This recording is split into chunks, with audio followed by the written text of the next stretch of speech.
계속해서 우리는 산상수훈의 말씀을 읽어가고 있습니다. 산상수훈, 영어로는 Sermon on the Mount, 그러니까 산에서 주신 말씀이죠. 야트막한 산에서, 잔디밭에서 주님께서 주신 말씀입니다. 근데 오늘 말씀 내용 같은 경우는 소위 말해서 19금 이런 내용이에요.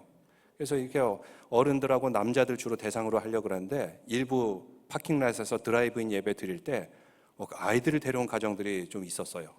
그래가지고 제가 일부 예배 때는 19금 내용들은 다 빼고 이렇게 설교를 했고, 지금 이 시간은 여러분들 이렇게 다 어른들이 계실 테니까 제가 마음 놓고 이렇게 설교해도 될 것 같습니다. 하필이면 이렇게 19금 내용일 때 이렇게 아이들을 다 데리고 오셔가지고 그랬는데, 산상수훈의 말씀, 10계명의 말씀으로서 이 10계명의 말씀이 사실 새로운 언약의 시대 때 무슨 의미를 가지고 있는지 우리에게 내용을 설명하여 주고 있습니다. 그래서 27절부터 읽어나가면 무슨 말씀이죠? 27절, 또 간음하지 말라 하는 것을 너희가 들었으나, 너희가 들었어요. 간음하지 말라. 어디서 들었어요? 출애굽기에 나온 10계명에 나와 있죠. 7계명이 바로 간음하지 말라 이렇게 말씀하셨다는 것입니다. 하나님 나라를 이루기 위해서 필수적으로 지켜야 될 계명이 10계명인데 그 중에 오늘은 10계명 중에 7계명이 되는 간음하지 말라에 대한 말씀을 풀어서 설명해 주십니다. 이 말씀을 주신 이유가 무엇일까요? 배경을 알아야 됩니다. 이제 그들은 하나님께서 주신 약속의 땅 가나안에 들어가게 됩니다. 가나안에 들어가서 그들이 해야 될 일은 하나님 나라를 이루며 살아야 됩니다. 거기는 천국이 돼야 돼요. 그러나 거기에는 이미 우상을 섬기는 가나안 사람들이 있었습니다. 이들은 우상을 숭배하면서 거기에 신전의 여인들이 있는데 그 여인들은 몸을 파는 그런 여인들이었어요. 간음을 하도록 만듭니다. 이것으로서 나라를 다스리고 또 국가를 이끌어갔던 그런 정책을 폈던 사람들입니다. 우상 숭배가 가득한 땅, 음란과 살인과 분노가 가득한 땅이었던 것입니다. 이스라엘 백성들이 그 땅에 들어가면 어떻게 될까요? 사람은 악한 것에 쉽게 물들고 빠져들기 마련입니다. 아니나 다를까 이스라엘 백성들도 그 나라에 들어가자마자 그 여인들의 음란함에 빠져들게 됩니다. 그러면서 우상 숭배도 들여오게 됩니다. 이것을 아시고 미리 광야에서 10계명을 주셨던 것입니다. 우상에 현혹되어 간음하게 되고 그 다음에 어떻게 될까요? 살인하게 되고 분노하게 되고 전염병이 들어오게 되고 많은 사람들이 죽게 됩니다. 그래서 민수기 25장에 보니까 브홀이라는 지역에서 이스라엘 남자들이 그 이방 여인들과 간음을 하는 사건이 벌어집니다. 근데 그 여인들은 사실 우상 숭배의 신전에서 이렇게 몸을 파는 그런 여인이었던 것입니다. 그러자 무슨 일이 생겼습니까? 연병이 돌기 시작했는데 전염병이 돌아서 24,000명이나 죽게 되었던 것입니다. 아마도 당시에 성병이었던 것 같습니다. 그래서 간음하지 말라, 1차적으로 이러한 이유 때문에 주신 말씀입니다. 근데 보편적으로 보면은 우리가 상식적으로 알고 있죠. 간음을 하게 되면은 당장은 소위 말해서 로맨스일 수 몰라요. 근데 결국은 들통이 나게 되죠. 그리고 가정이 파탄나게 됩니다. 극단적인 일도 종종 생기는 것을 볼 수가 있습니다. 예수님 시대 당시에 서기관과 바리새인들, 이 사람들은 율법을 잘 지키는 사람으로 알려져 있습니다. 이들은 보기에는 간음하지 않았어요. 이거를 자랑으로 삼았습니다. 그래서 기도할 때도 남들이 다 들으라고, 하나님, 저는 저 세리나 죄인들처럼 간음하지 않았습니다. 저 참 잘하고 있죠? 저는 복 받아야 되죠? 이렇게 자랑했다는 것입니다. 근데 예수님이 보시니까 이놈들이 여자를 바라볼 때는 아주 음흉한 눈빛으로 바라봐요. 마음에는 이미 음란함이 가득했던 거죠. 간음은 안 했지만 속으로는 음란한 생각은 가득했고 남성 중심의 사회였기 때문에 아내를 사랑하지 않아요. 툭 하면 아내에게 이혼 증서를 써서 아내를 버리고 새로운 아내를 맞아들이고, 또 이 여인이 마음에 안 들다 그러면 또 그냥 문서를 써가지고 이혼시켜버리고 새로운 아내를 얻는 그런 모습들. 이러면서 나는 율법을 지켰다, 나는 의인이다, 구원받기에 합당하다, 이렇게 말했던 것입니다. 그래서 예수님께서는 왜 간음하지 말란 율법을 주셨느냐, 그 행위 자체가 아니라 그 율법을 주신 의도가 무엇인가 우리에게 밝혀주고 있습니다. 표면적으로 간음하지 않았다 그러는데 바리새인과 서기관들, 그들의 실상은 어떠했을까요? 한 번은 이들이 예수님 앞에 가늠하다 잡힌 여인을 데려왔어요. 근데 남자는 안 데려고 왜 여자만 데려왔는지 모르겠어요. 여자만 데려온 다음에 이 여인을 돌로 쳐 죽여야 됩니까? 말아야 됩니까? 막 예수님한테 따집니다. 예수님이 뭐라고 말씀하셨죠? 너희 중에 죄 없는 자가 돌로 치라. 그랬더니 어떻게 했습니까? 이 사람들이 하나씩 돌을 툭툭 내려놓고 다 그 자리를 떠나게 되었던 것입니다. 아마 그들 중에는 간음은 범하지 않은 사람이 있을 수도 있어요. 근데 10계명 중에 뭔가는 분명히 범했던 것 같습니다. 그러자 양심의 찔림을 받고 이 양심을 속일 수는 없었던 것 같아요. 돌을 툭 던져두고 다 도망갔던 것입니다. 아마 그 중에는 들키지만 않았을 뿐이지 간음했던 사람도 있었던 것 같습니다. 이렇게 바리새인들 율법 잘 지켰다고 알려져 있는데 깊이 따지고 보면 그들은 어기는 것도 굉장히 많았다는 것입니다. 예수님은 계속 말씀하십니다. 28절 말씀하시는데 나는 너희에게 이르노니 음욕을 품고 여자를 보는 자마다 이미 간음하였느니라. 마음에 음욕이 있다면 간음의 행위까지는 안 갔을지라도 간음한 것과 마찬가지다. 왜? 죄를 저지른다는 것은 이미 죄를 저지르기 전에 머릿속에 상상을 하게 돼요. 상상을 하고 시나리오를 짜고 계속 그것을 묵상하고 그러다 결국 죄가 벌어지는 것입니다. 아니면은 지금은 죄를 안 범한 것 같지만 그 상황과 여건이 되면은 언제든지 죄를 범할 수 있는 것이 바로 인간이라는 것입니다. 근데 이 말씀에 근거가 있습니다. 욥기에 말씀하고 있는데 욥기 31장 보시면 31장 1절에 보시면 욥이 이렇게 말합니다. 내가 내 눈과 약속하였나니 어찌 처녀에게 주목하랴. 9절을 보면 만일 내 마음이 여인에게 유혹되어 이웃의 문을 엿보아 문에서 숨어 기다렸다면 11절 넘어가서 그것은 참으로 음란한 일이니 재판에 회부할 죄악이요. 욥은 간음을 범하지 않았을 뿐만 아니라 그 속으로도 그 눈으로도 음란한 생각을 하지 않으려고 끊임없이 노력했던 그런 사람이었던 것입니다. 그래서 하나님 앞에 의인이라는 칭찬을 듣게 되었죠. 행위로뿐만 아니라 속으로도 마음으로도 누가 보든 안 보든지 간에 하나님 앞에 정직하려고 했던 마음, 바로 이 말씀에서 표현되고 있습니다. 만일 내 마음이 여인에게 유혹되었다면 간음하지 않았어도 이미 나는 범죄했습니다. 욥은 이렇게 고백하는 것입니다. 그런 맥락에서 예수님께서 이 말씀을 주셨어요. 다음으로 29절에 보니까 만일 내 오른 눈이 너로 실족하게 하거든 빼어내어 버리라. 내 백체 중 하나가 없어지고 온몸이 지옥에 던져지지 않는 것이 유익하며. 왜? 눈을 보게 되면 마음으로 생각을 하게 돼요. 그리고 마음에 자꾸 생각하다가 죄까지는 안 가더라도 이미 마음은 죄로 가득 차 있어요. 기회만 되면 언제든지 죄를 범할 수 있는 것이 바로 인간이기 때문입니다. 그래서 그런 말이 있잖아요. 남자들은 다 늑대다. 뭐 그런 말도 있다 그러는데 항상 우리는 마음을 조심해야 된다는 것입니다. 또 30절에 보면 만일 내 오른손이 너로 실족하게 하거든 찍어내어 버리라. 이렇게까지 말씀하세요. 눈을 뽑아라. 손을 찍어라. 얼마나 이렇게 무서운 말씀입니까? 왜 이런 신체 부위를 들었을까요? 인간의 죄가 오는 부위가 바로 감각이기 때문이에요. 눈, 아니면 귀, 아니면 촉각, 아니면 몸. 이런 지체들을 통해서 성적인 시험이 들어오게 되고 또 이것을 해소하는 통로가 바로 이 육체가 된다는 것입니다. 일반적으로 남성은 성적인 시험이 처음 어디서 시작되냐면 눈으로 보는 데서 시작된다. 이렇게 얘기해요. 그래서 우리가 거룩하게 우리의 마음과 생각을 지켜내기 위해서는 보는 것을 항상 통제해야 됩니다. 보는 것을 항상 잘 봐야 되고 또 피할 것을 피해야 돼요. 근데 오늘날 보면은 인터넷에 뭐 눌렀다 뉴스만 봤다 하면 항상 그런 유혹이 끊임없이 뜨게 됩니다. 그렇기 때문에 그런 것이 없는 사이트를 찾아서 봐야 되고 아니면 다른 유익한 것들로 채워야 돼요. 나를 풍요롭게 하고 나를 더 아름답게 하고 나의 마음을 더 평안하게 하는 그런 것들을 적극적으로 이렇게 찾아서 보고 듣고 채워놓지 않으면 자꾸 유혹이 오기 마련입니다. 이런 거를 보게 되면 또 눈으로 시험받아서 소위 말해서 오늘날에는 손으로 클릭을 하게 되죠. 그래서 우리는 눈과 손과 마음 다 통제해야 되는데 오랜 성자들도 수도원에서 돌을 닦는 그런 성자들도 이거를 알았어요. 아무리 수도원에서 여성이 없고 유혹이 없는 것 같아도 그 가운데서도 끊임없이 그 욕망이 생겨난다는 것입니다. 이거 어쩔 수 없어요. 우리 인간은 죄인이기 때문에. 여기서 정말 자유로운 사람이 있습니까? 만약 그렇다면 그 사람은 정말 세계 몇 안 되는 성자 중에 한 분이거나 아니면 정신과 치료를 받아야 돼요. 정신과 병원에 가야 됩니다.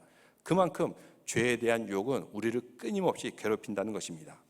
그래서 마틴 루터는 이런 얘기를 했죠. 내 머리 위로 새가 날아다니는 것은 막을 수 없지만 그 새가 내 머리에 둥지를 짓게 해서는 안 된다. 이런 유명한 말을 했습니다. 누가 음욕과 시험과 죄에서 자유할 사람이 있겠습니까? 그렇지만 이것이 둥지를 틀지 못하도록 생각과 마음을 끊임없이 갈고 닦고 거룩하게 다시 거듭나야 되고 변화시켜야 되고, 그렇지 않으면 결국은 온몸이 지옥으로 떨어지게 된다는 것입니다.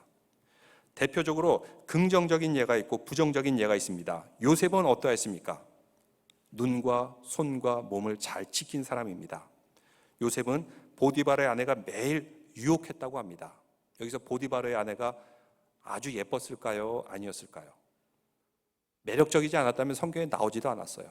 아마 보통 남자 같으면 유혹을 당할 만큼 아주 매력적인 여자였을 거예요. 왜? 군대 장관의 와이프잖아요. 높은 위치에 있는 사람은 항상 이렇게 좀 젊고 예쁜 그런 여자를 아내로 맞아들이지 않습니까? 요셉은 당시 나이가 한참 그냥 아주 왕성한 그런 나이예요. 참 뭐라고 말은 못하겠고 그게 왕성한 그런 나이였던 것이에요. 쉽게 유혹이 될 수 있는 그런 상황이었던 것입니다. 근데 요셉은 어떻게 했습니까? 그 여인이 유혹할 때 그 여인을 바라보는 것이 아니라 피할 곳을 바라봤어요. 그 여인이 붙잡았을 때 그 온몸이 이곳을 탈출하고자 하였어요. 여기에 대해서 그 여인이 모욕을 느끼고 남편한테 이르죠. 요셉이 나를 범하려고 하였다. 요셉 나쁜 놈이다. 남편이 군대 장관이에요. 칼을 쓰는 사람입니다. 노예 주제에 감히 내 아내를 넘봐 하면서 당장 목으로 잘라 죽이지 않고 그냥 이렇게 감옥에 넣었는데, 그 감옥도 이제 거기는 주로 정치범들이 오는 감옥이기 때문에 술 맡은 관원장, 떡 맡은 관원장 이런 사람들이 오는 곳이기 때문에 여기에 넣어서 이 사람들 수발들라라고 했어요. 사실은 그 자리를 피하게 해준 거죠. 벌을 준 게 아닙니다. 보디발도 알았던 것입니다. 이 요셉은 결코 범할 사람이 아니야. 내 아내가 지금 거짓말을 하고 있어. 그 정도로 욥은 하나님 앞에도 신실했고 사람들 앞에서도 인정받는 그런 사람이었다는 것입니다. 그 유혹과 시험을 잘 이기고 났을 때 그는 하나님이 귀하게 사용하셔서 애굽의 총리까지 오르는 것을 우리는 볼 수 있습니다. 반면에 이것을 극복하지 못하는 사람이 있습니다. 다윗입니다. 물론 그는 하나님이 사랑하는 자였지만 그도 또한 왕이 되고 나서 시험에 들 때가 있었어요. 궁중 위에서 보니까 목욕하는 여인이 눈에 띄는 것입니다. 근데 빨리 요셉처럼 그 자리를 피했어야 되는데 아마 그 여인을 뚫어져라 쳐다봤던 것 같습니다. 집에 들어와서 잠을 자려고 하는데 밤에 하나님 말씀 묵상 대신 그 여인을 대신 묵상하는 거예요. 그 여인을 묵상하고 큐티하고 하다가 부하들에게 명령합니다.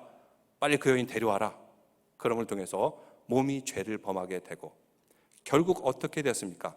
당신은 잠깐 즐거웠을지 모르겠지만 이로 인해서 그의 아들들에게 칼이 떠나지가 않아요. 아들들끼리 서로 죽이기를 하고 또 압살롬이 그 아버지를 반역하고 또 그 아들 압살롬이 다윗의 아내들을 대낮 백주에 범하는 그런 일이 벌어졌던 것입니다. 하나님이 큰 심판을 받았죠. 다윗은 회개함을 통해서 하나님이 약속이 있었기 때문에 간신히 살아나게 하셨지만 이 죄가 얼마나 무서운지 다윗을 통해서 우리에게 알려주고자 하는 것입니다. 어떻게 해야 됩니까? 차라리 눈을 뽑든지 손을 자르든지 했으면 이런 고난과 고통이 없었을 텐데 다윗은 이 시험에 넘어가서 큰 곤란을 겪게 된 것을 볼 수가 있습니다. 그렇다면 정말로 눈을 뽑아라, 손을 자르라 이런 의도를 가지고 예수님께서 말씀하셨을까요? 여기서 눈이 남아나는 남자가 어디 있을까요? 손이 남아나는 남자가 어디 있을까요? 정말 이 말씀 그대로 지키면은 눈이 성한 사람이 없고 손이 남아나는 사람이 없을 겁니다. 여기서 이렇게까지 예수님께서 말씀하신 이유는 하나님 말씀을 지키고 유혹과 시험을 이기기 위해서는 눈을 뽑을 각오로, 손을 자를 각오로 너희가 단단한 각오를 하고 마음을 지켜야 된다라는 의미로 이런 말씀을 주신 겁니다. 이 말씀 들으면 깜짝 놀라고 아마 공포심이 사로잡힐 겁니다. 두려움에 사로잡히죠. 사람은 두려우면 피하고자 합니다. 그래서 그런 의도를 가지고 예수님께서 수사학적인 표현을 사용하신 겁니다. 다음으로 이혼에 대해서 말씀하는데 31절에 보면은 또 일렀으되 누구든지 아내를 버리려거든 이혼 증서를 써줄 것이라 하였으나, 이 말씀 구약의 율법입니다. 어디 나오는 말씀이죠? 옆에 조그만 글씨로 되어 있죠. 신명기 24장 1절에서 4절, 이 말씀이 나와 있어요. 신명기 말씀을 보면 사람이 아내를 맞이하여 데려온 후에 그에게 수치되는 일이 있음을 발견하고 그를 기뻐하지 아니하고 아니하면 이혼 증서를 써서 그의 손에 주고 그를 자기 집에 돌려보낼 것이요. 그러니까 성경에도 이혼 절대 언급 이러지는 않았어요. 이혼할 수 있는 상황에서는 이혼을 하는데 어떻게 해요? 이혼 증서를 써주라. 근데 이 증서는 어떤 증명이냐면 이 여인은 간음하지 않았습니다. 내가 이혼한 이유는 이 여인이 간음해서 이혼한 것이 아닙니다 라는 그런 증명이에요. 그래서 이 증서를 가지고 있으면 그 여자는 다시 결혼할 수가 있어요. 이 기회를 주기 위해서, 여성의 인권을 보호하기 위해서 이 율법이 생긴 것입니다. 그러면 2절에 보면은 그 여자는 그의 집에 나가서 다른 사람의 아내가 되려니와. 근데 이 말씀이 왜 당시로서는 파격적이냐면 마음에 안 들어 그냥 여자를 버려버립니다. 광야에 버려버리든지 길거리에 버려버리든지. 여자는 울고 이제 앞으로 살 길이 막막하겠죠. 그런 일이 있어서는 안 된다는 것입니다. 너 정말 수치되는 일을 발견해서 이혼을 하려고 그래? 그러면 증서를 써줘라. 이 여인이 다시 결혼할 수 있는 기회를 줘라. 이 여인의 인권을 보호하고자 하는 의도가 있는 겁니다. 근데 이거 사람들은 악한 마음이 있어가지고 항상 이것을 잘못 해석해요.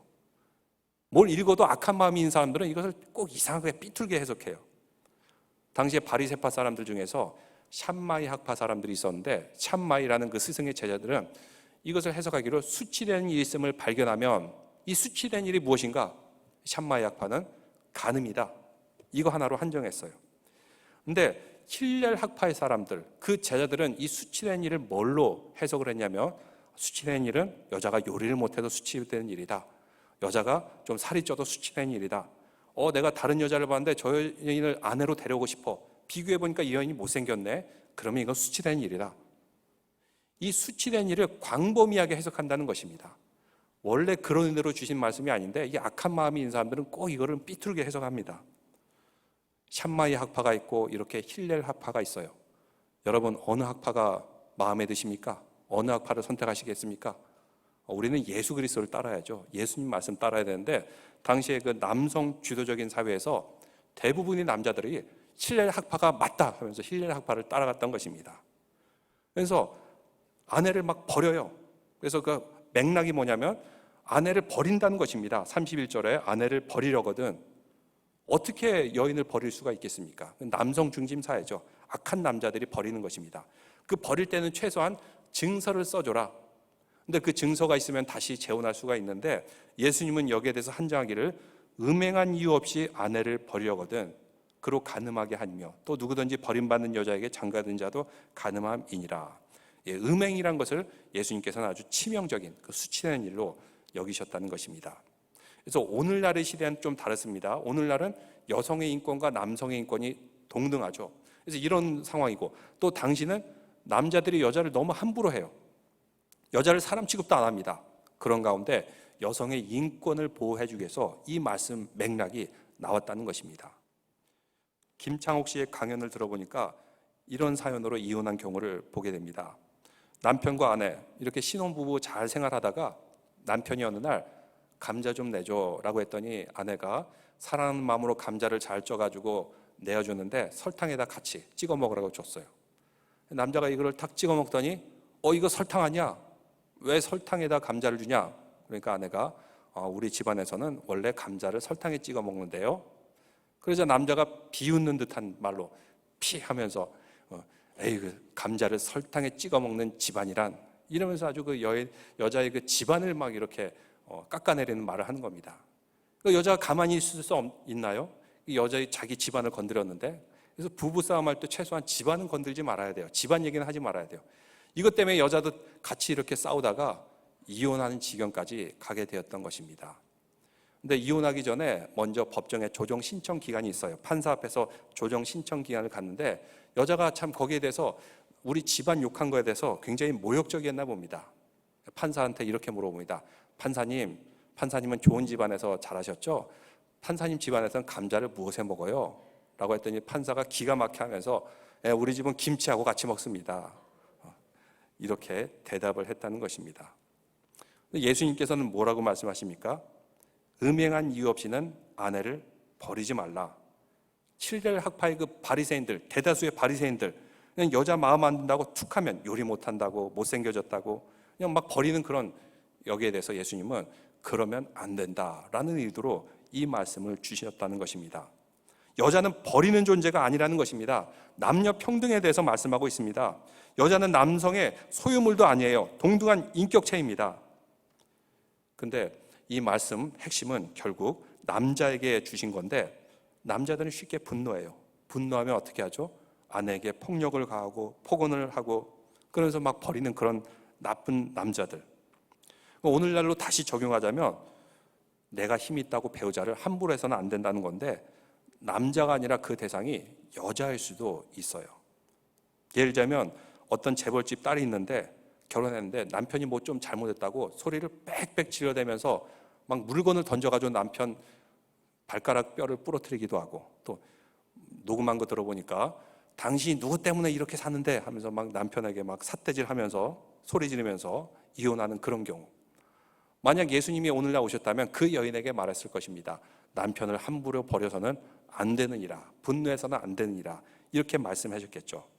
그래서 당시의 맥락에서는 남성 중심의 사회에서 여자를 소유물로 대하는 그 남자들에게 아내를 함부로 대하지 말 것을 말씀하는 것입니다.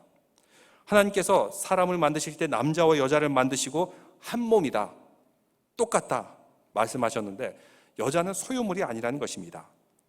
그래서 이혼에 대한 그 말씀의 맥락, 아내를 버리는 것에 대한 말씀이지 사실 오늘날의 이혼의 문제와는 또 다른 그런 주제가 될 수가 있다는 것입니다.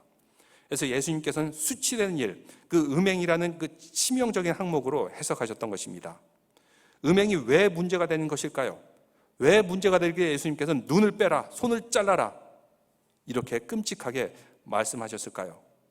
제가 일부 시간에는 아이들이 있어가지고 이 예화를 안 썼어요. 근데 이제 2부에는 주로 어른들이 듣기 때문에 아틀란타에서 있었던 그런 예를 하나 들려고 합니다. 미국에 이런 사례들 셀 수 없이 많지만 우리 한인 사회도 이런 일이 있었습니다. 10년 전에 아틀란타에서 있었던 사건인데, 그 한 신문에 나기를 이런 일이 있었어요.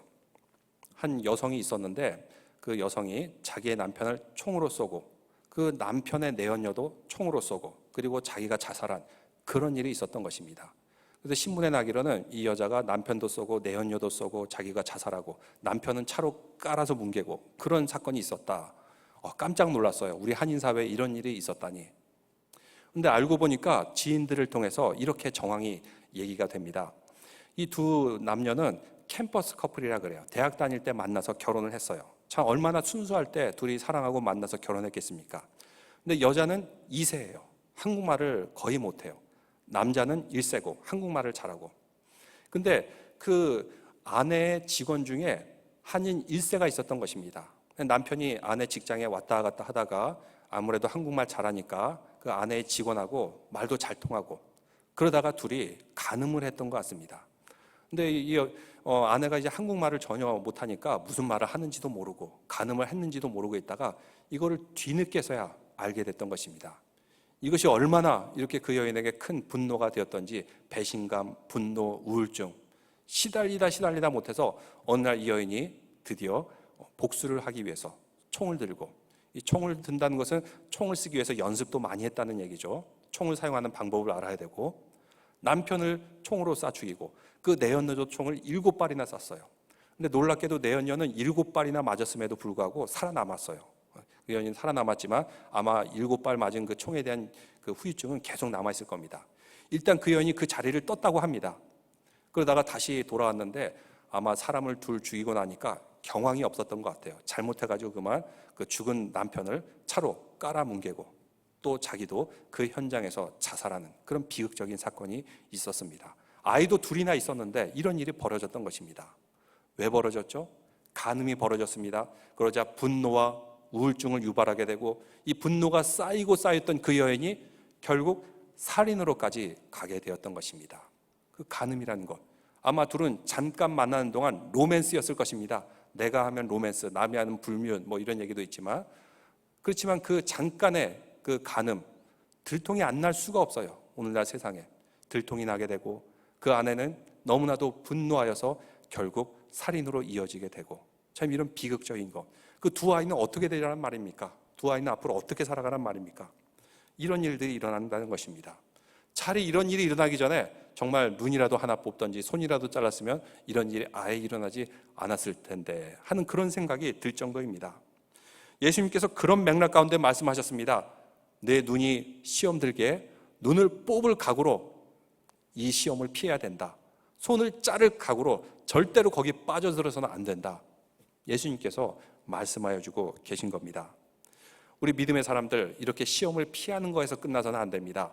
왜? 가만히 있으면 자꾸 시험이 들어오고 유혹이 들어오기 마련이에요. 어떻게 해야 되죠? 좋은 것으로 채워놔야 됩니다. 그래서 우리가 매일 새벽 기도 드리면서 말씀도 읽고 기도하고 묵상하고 또 좋은 설교도 듣고 좋은 책도 읽고 이렇게 좋은 것으로 채워놓지 않으면 우리는 끊임없이 이렇게 시험이 들 겁니다. 유혹이 들 겁니다. 이것을 방지하기 위해서 우리는 하나님 말씀과 기도로 채워야 됩니다. 또 사랑과 봉사로 채워야 됩니다. 여러분의 아내와 남편을 지극히 사랑하십시오. 또 은혜스러운 마음을 가지고 사랑하십시오. 더 사랑함을 통해서 우리에게 음란과 간음의 유혹이 틈타지 않도록 지켜갈 수가 있는 것입니다. 그래서 사도 바울은 말하기를 에베소서 5장에서 내 아내 사랑하기를 예수 그리스도께서 교회를 위해 자신의 몸을 내어준 것 같이 십자가에 못 박아 죽음같이 아내를 사랑하라. 근데 당시로서는 정말 파격적인 일입니다. 아내, 여성은 사람 취급도 안 되는 그런 세대에서 아내를 위해서 예수님께서 교회를 위해서 죽으심같이 희생하라니, 또 아내에게 말합니다. 남편을 섬기기를 그리스도 섬기듯이 주님 섬기듯이 하라. 이렇게 서로 신앙 안에서 예수님 섬기는 마음으로 사랑하고 섬기게 될 때 이런 시험과 유혹을 지켜갈 수 있고 아름다운 천국의 가정을 만들어 가기를 우리 주님 원하고 계십니다. 기도드리겠습니다.